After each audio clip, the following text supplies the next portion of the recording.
Hi అండి, అందరికీ నమస్కారం. Welcome back to our channel Kavya Anil Reddy. So ఈరోజు మా ఊరిలో అయితే గ్రామ దేవతకు అయితే అంబిలి పోస్తున్నారు. సో మా ఊరిలో మహాభారత యజ్ఞం అయితే స్టార్ట్ అవబోతుంది. సో అందుకు ముందు రోజుగా ఇలా అమ్మవారికి అయితే గ్రామదేవతకి అంబిలి పోసి పూజ అయితే చేస్తున్నారు మా ఊరిలో. ఎప్పుడు ఏ ఫెస్టివల్ జరిగినా జాతరకైనా ఇలా భారతం జరిగిన ముందు రోజు అయితే గ్రామదేవతకి ఇలా అయితే పూజలు అయితే చేసి అంబిలి అయితే పోస్తూ ఉంటారు. గ్రామదేవత అంటే ఒక శక్తి స్వరూపము. సో ఎప్పుడు ఊరిని ఎల్లప్పుడూ చల్లగా కాపాడుతూ ఉంటుంది. ఎటువంటి దుష్ట శక్తులు కానీ రోగాలు కానీ రాకుండా ఊరిని చల్లగా చూస్తూ ఉంటుంది. అందుకే ఏ ఫెస్టివల్కైనా ముందుగా అమ్మవారికి అయితే ఇలా అంబిలి అయితే పోస్తూ ఉంటారు. సో పచ్చటి పందిరి కింద అమ్మవారికి పసుపు నీళ్ళతో అభిషేకం చేసి అంబిలైతే పోసి ఇలా మొక్కులైతే తీర్చుకుంటూ ఉంటారు. అమ్మవారికి ఇలా ఇష్టమైన నైవేద్యం అయితే పెడుతుంటారు. ఇలా సింబిల్ అయితే చేసి కోడిగుడ్డు అలాగే నాన్ వెజ్ కరగోడి మునగాకు అంటూ ఉంటారు. సో అవన్నీ అయితే అమ్మవారికి అయితే ప్రసాదంగా అయితే పెడతారు.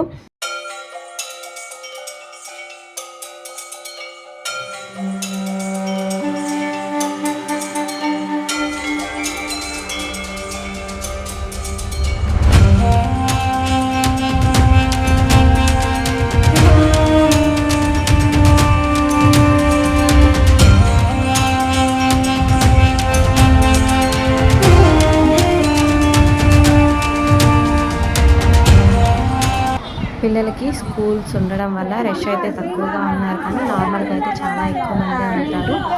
నార్మల్గా ఇలాంటి చోట ఇలా తట్టలు బిందెలు అయితే అంబిలి పోసే బిందెలంతా మారిపోతూ ఉంటాయి అని చెప్పి ఇక్కడైతే వీళ్ళైతే డిస్కషన్స్ అయితే స్టార్ట్ చేశారు. సో మా బిందె ఎలా ఉంటుంది, మా తట్ట ఎలా ఉంటుంది అని చెప్పి.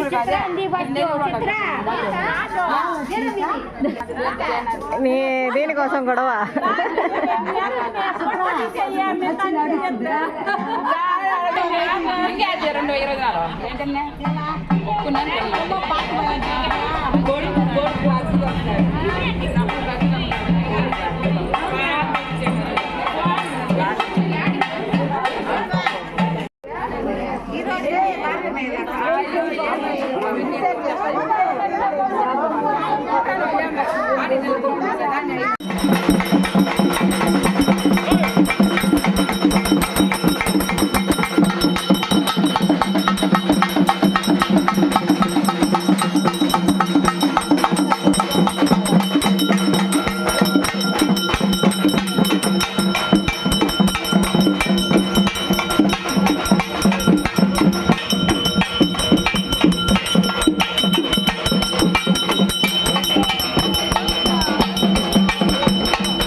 ఉండా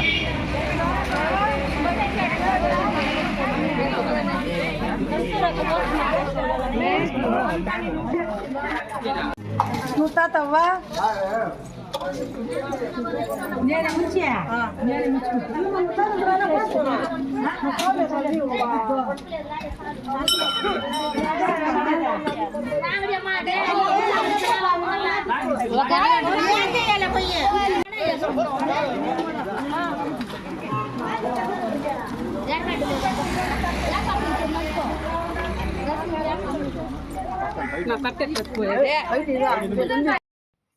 గుడిలో అయితే ధ్వజారోహణం అలాగే హోమం అయితే చేసి అగ్నిగుండాన్ని అయితే స్టార్ట్ చేస్తున్నారు.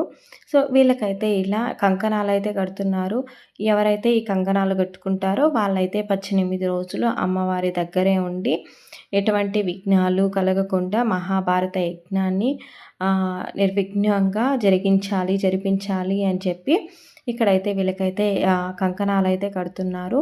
సో ఎవరైతే కంకణాలు కట్టుకుంటారో వాళ్ళైతే 18 రోజులు గుడి దగ్గరే ఉండి అమ్మవారికి నిత్యం పూజలు చేస్తూ ఈ యజ్ఞాన్ని జరిపించాలి.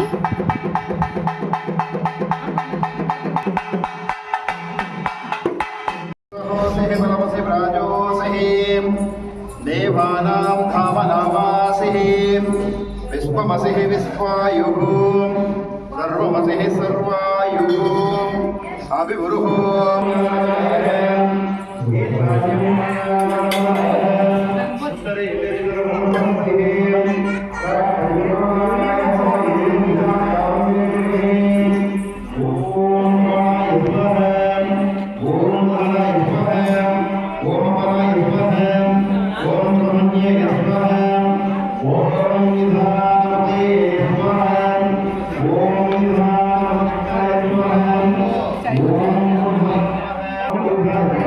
నా బట్టలు నేను కట్టుకుంటాను.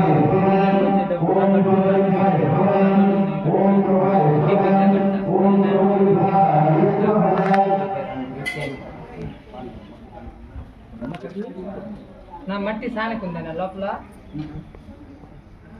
అగ్ని